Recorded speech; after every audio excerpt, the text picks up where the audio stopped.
एक छोटा सा गन्ने का खेत था। उस गांव में ज्यादा से लोग गन्ने के खेत ही उगाते थे। वर्धमान का बीवी का नाम गंगा था। गन्ने को खरीदने के लिए एक दलाल आता रहता था। वो जब भी आता था तब कम दाम में गन्ने को खरीदकर पैसे किसानों को देता था।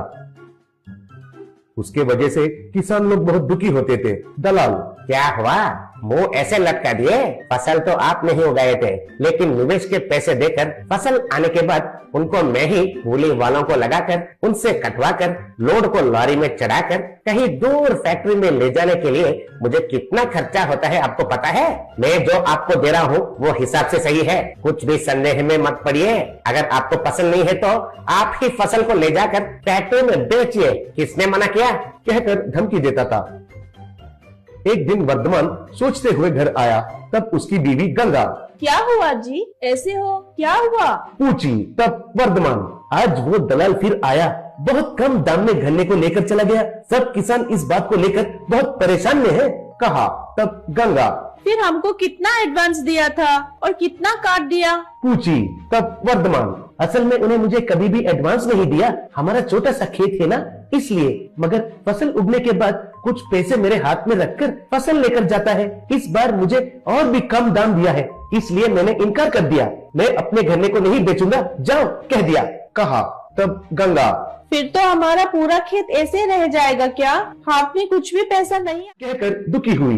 तब वर्धमान, हम खुद ही फसल काट कर लोड को लॉरी में रखकर फैक्ट्री तक ले जाकर बेच सकते हैं, मगर उतना खर्चे के लिए हमारे पास पैसे नहीं है, कहा। तब गंगा, हे भगवान, फिर अभी हमको क्या करना है? बोली। ऐसे वर्धमान 2 दिन घर में ही बैठकर सोच रहा था। तभी बगल के 2 बच्चे उनके घर आए। फिर वो बच्ची, आंटी आंटी, मिट्टी लेके आए हैं, हमारे लिए घर बना दो ना। पूछी। तब गंगा, ठीक है, बोली। ऐसे गंगा मिट्टी से घर बना रही थी। वे बच्चे हाथ में गुड़ के टुकड़े पकड़कर खा रहे थे। ये देखकर वर्धमान गंगा से, तुमको मिट्टी से घर बनाना आता है क्या? मुझे तो पता ही नहीं, कहा। तब गंगा, बचपन में हमारे नानी के गांव जब जाते थे तब मेरी नानी ने सिखाया था, इतने साल के बाद फिर से बना रही हूँ, बोली। तब वर्धमान बच्चों से, क्या बच्चे आपके हाथ में खा रहे हैं? पूछा। तब वो बच्चा, गुड़ अंकल, कहा। तब वर्धमान, गुड़ कहे तो इतना पसंद है क्या आपको? कहकर पूछा। तब वो बच्ची, हमको स्वीट कहे तो पसंद है। जब हम माँ को चीनी देने के लिए जब पूछते हैं तब हमारे पिताजी चीनी नहीं खाना है, गुड़ अच्छा है कहते हैं, इसलिए। बोली। तभी उनके पिताजी आकर,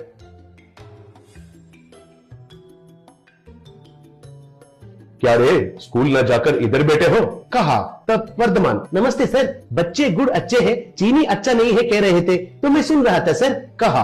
तब वो आदमी, हाँ ये तो सच है, शुगर तैयार करते समय सैकरिन, सल्फर और कितना खतरनाक दवाइयाँ मिलाते हैं पता है? ये दवाइयाँ हर रोज खाना सेहत के लिए अच्छा नहीं है, खास करके बच्चों को बिल्कुल खाना ही नहीं चाहिए। लेकिन बच्चों को हमेशा कुछ स्वीट खाने का जीभ मांगता रहता है, तब उनको गुड़ दे सकते हैं, क्योंकि गुड़ बच्चों में रोग प्रतिरोधक क्षमता यानी इम्यूनिटी बढ़ाती है, पाचन यानी डाइजेशन शक्ति बढ़ाती है, रक्त परिसंचरण यानी ब्लड सर्कुलेशन बढ़ाती है। इसलिए बच्चों को चीनी के बदले गुड़ खाने के लिए कहा। कहकर बच्चों को लेकर चला गया।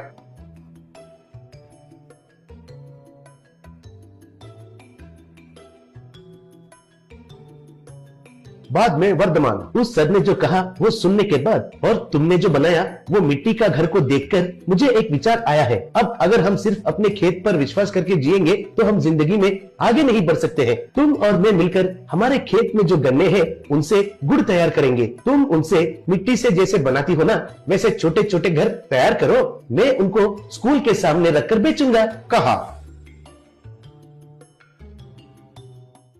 फिर गंगा ने गुड़ से तरह तरह के घर बनाने लगी।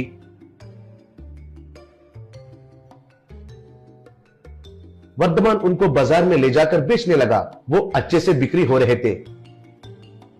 एक दिन एक बड़ा सा कार आकर वर्धमान के पास रुका। उसमें से एक आदमी और एक बच्चा उतरे।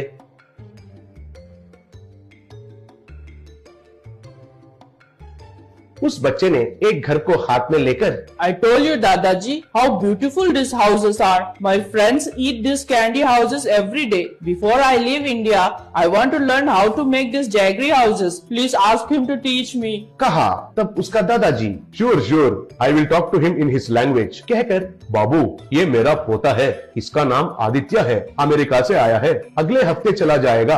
आपके पास बढ़िया आर्ट है, आपने बनाया हुआ ये गुड़ का घर को कैसे तैयार करना है इस पूरे हफ्ते उसे सिखाइए। बदले में सिटी सेंटर में मैं जो बना रहा हूँ एक शॉपिंग कॉम्प्लेक्स में आपको एक शॉप मुफ्त में देता हूँ। आपका ये गुड़ के खिलौनों को उधर रखकर बेचोगे तो आपका व्यापार अच्छा होगा। ये आपको ओके है ना? कहा। तब वर्धमान बहुत खुशी के मारे, सर ये मेरी बीवी गंगा ने बनाई है, हमारा घर बगल में ही है, वो आपके पोते को खुशी से सिखाएगी। आपका कहाँ है बताओगे तो वहाँ आकर सिखाएंगे सर। कहा। तब वो आदमी, नो, आपकी बीवी गुरु है, मेरा पोता स्टूडेंट, आपके घर में ही हर रोज आकर सीखेगा, ठीक है ना? कहा। ऐसे गंगा ने आदित्य को बहुत प्यार से गुड़ से घर कैसे बनाते हैं सिखाई।